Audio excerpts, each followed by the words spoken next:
Alright guys, we back for part 2 of the Datamines. This is going to be for the Risk and Reward Thief banner.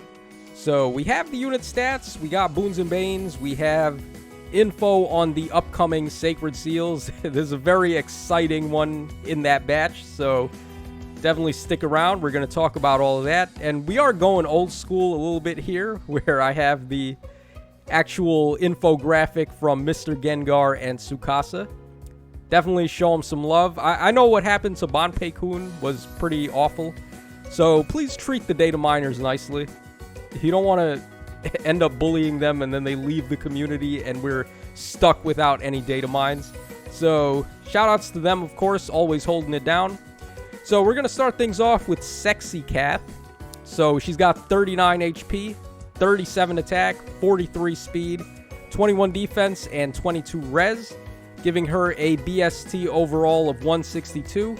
And then she's got 2 super boons on attack and speed. So pretty interesting. You know, I've decided, and I think I am actually going to go ahead and summon on the banner. There's actually no need to summon on the banner right now, especially with Choose Your Legends in basically a week or two away, right? So even if you wanted to summon on this, you might as well just wait to see what the Brave Heroes are going to do, and then decide whether or not you want to summon there, or come back and summon on this. But me being a content creator, I'm going to have to summon. Well, I guess I don't have to summon, but I would like to pick up a copy of Nina. So I am going to be summoning on the banner.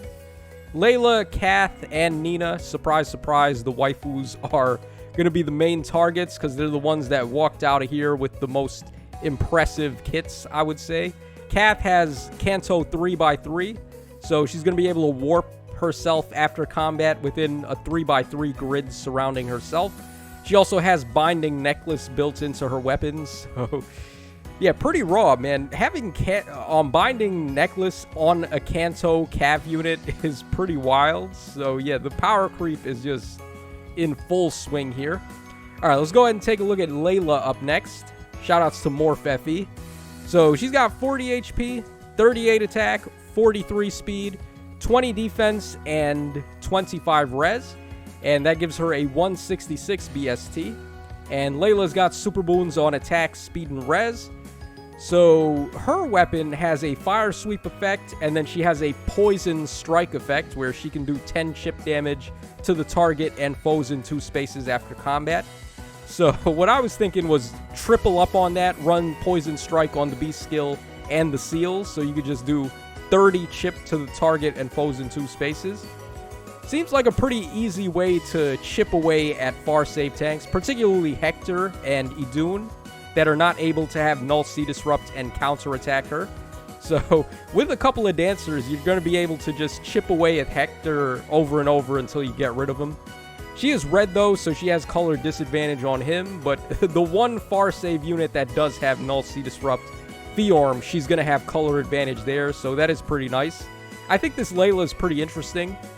What was her Canto effect? I think it was Canto Ally 2, so she can jump next to a space of allies within 2 spaces. So kind of like a guidance jump effect on her Canto. Keep in mind that all of the brand new Canto effects on this banner are warp effects as opposed to movement effects. So I believe they can be shut down by Warp Bubble and Gatekeeper. Just something to keep in mind. I don't really think that's going to be too big of a concern, but just some food for thought. Alright, let's go ahead and move on to the Soth up next. Basically, a poor man's version of Summer Claude. So he's got 41 HP. 39 attack, 41 speed, 28 defense, and 23 res. That gives him a 172 BST overall, and then he has boons on attack and speed. Super boons, rather, so pretty interesting. They actually gave him some good super boons, which is nice to see on a demote. But I can't, in good conscience, tell anyone to merge this guy up to plus 10 when Summer Claude exists and he's just better. Like, there's nothing this Soth can even hope to accomplish in the face of that Summer Claude who has Fallen Star and a Perf Dagger. So yeah, just kind of a big rip for him and Soth fans out there, although that doesn't include me because I'm not really a fan of him. Okay, then we have Rickard up next. He's going to be our Tempest Trial prize unit. So let's see if they gave us the goods. We got 38 HP, 38 attack, 42 speed, 33 defense, and 25 res. He's going to be a sword flyer, and then he has a 176 BST. And then holy super boons, Batman. This guy has 4 super boons. Plus HP, plus attack, plus speed, and plus res. Kind of awkward they wouldn't give it to him in plus defense, but I guess it is what it is. Let's see. Is this guy going to be worthwhile as a merge project? Probably not. He does score in the 180 bin, which is pretty nice, honestly. He actually does have a workable attack and speed stat, especially with all the super boons there. But is it worth it to build this guy instead of somebody else? I would say probably not. There's definitely better Grail options right now. Ones that can score in the 185 bin. And if you want a sword unit that badly for scoring, just wait until you can summon your copies of Atlas and then get him to plus 10. He scores in the 190 bin. So kind of a big RIP from Rickard, but I do like his artwork. There's a very cute smile that they gave him. Alright, and finally, the creme de la creme. We have Nina over here, Nina and Kagero. So they've got 38 HP, 37 attack, 43 speed, 18 defense, and 32 res.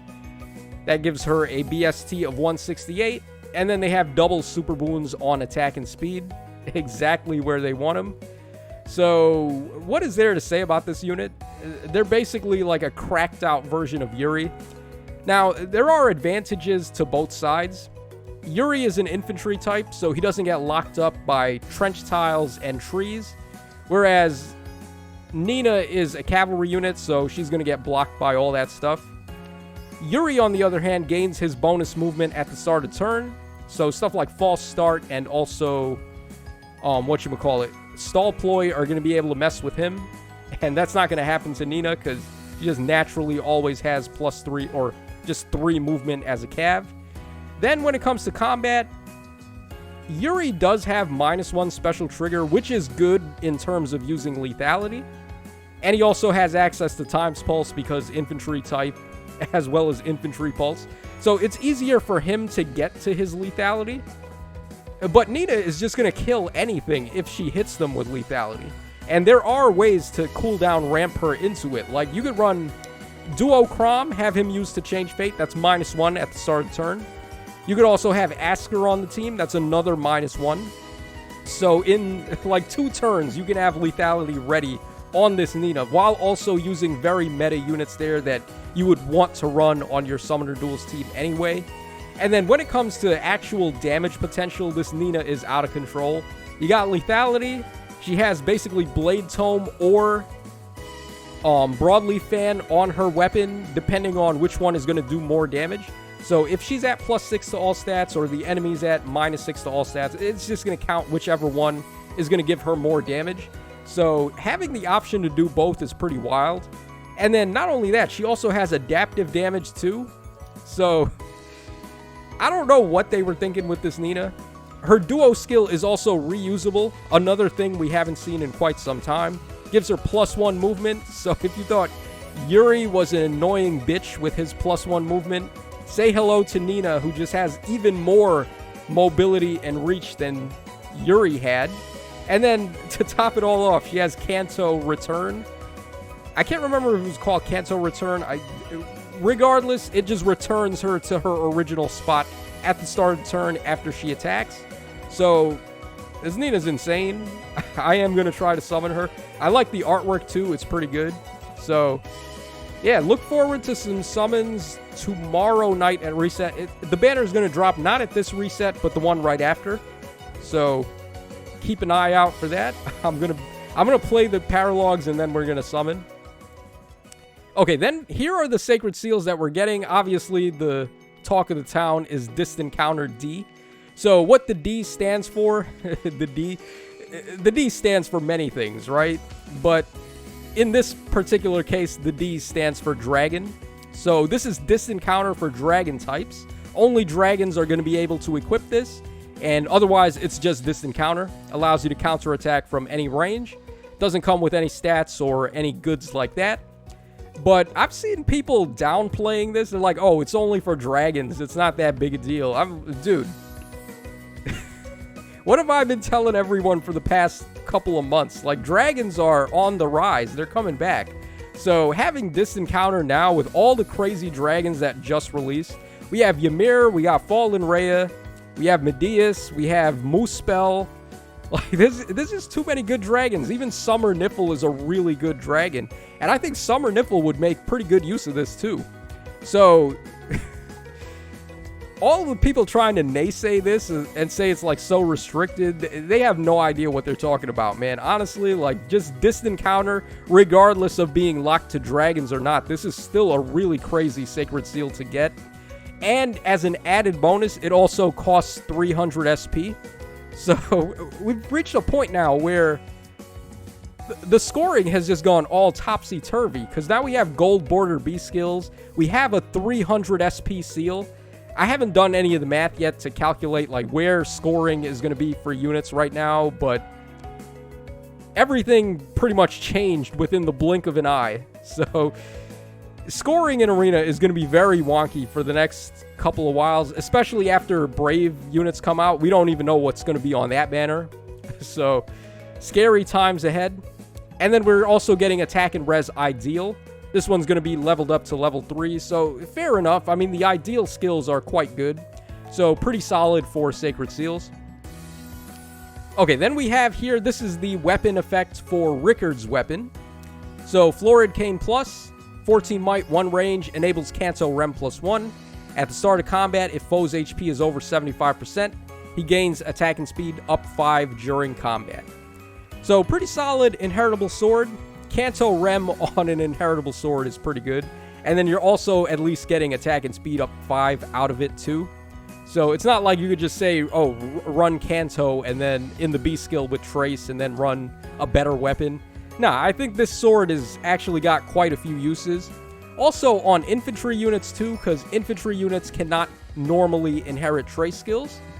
So Rutger, for example, just off the top of my head because he's recent, he has -1 special trigger, he has the flashing blade effect, and he's also got some dodge effects there. So you could give him this sword right here, and then he's going to be a pretty solid Gale Force option. Looking pretty nice with the Canto Rem and then the Gale Force and all the good stuff.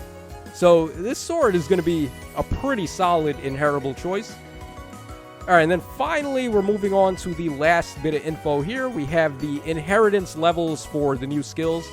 So Soth has Swift Sparrow 2 at 4-star, and then he's going to have Attack and Defense Rain 3 at 5-star. Kind of a rip.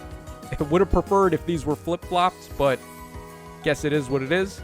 Alright, then Rickard's got Flyer Formation 3 at 4-star.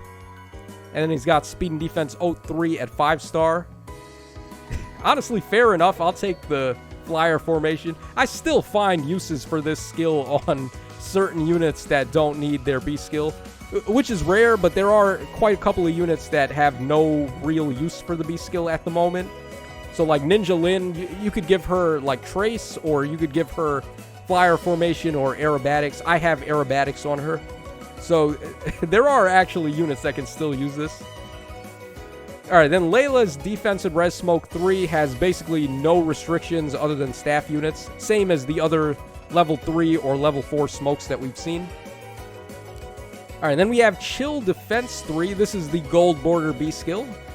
No restrictions at all. Every unit in the game are going to be able to get their paws on this, and that's not good because 300 SP B skills just raised the scoring cap once again.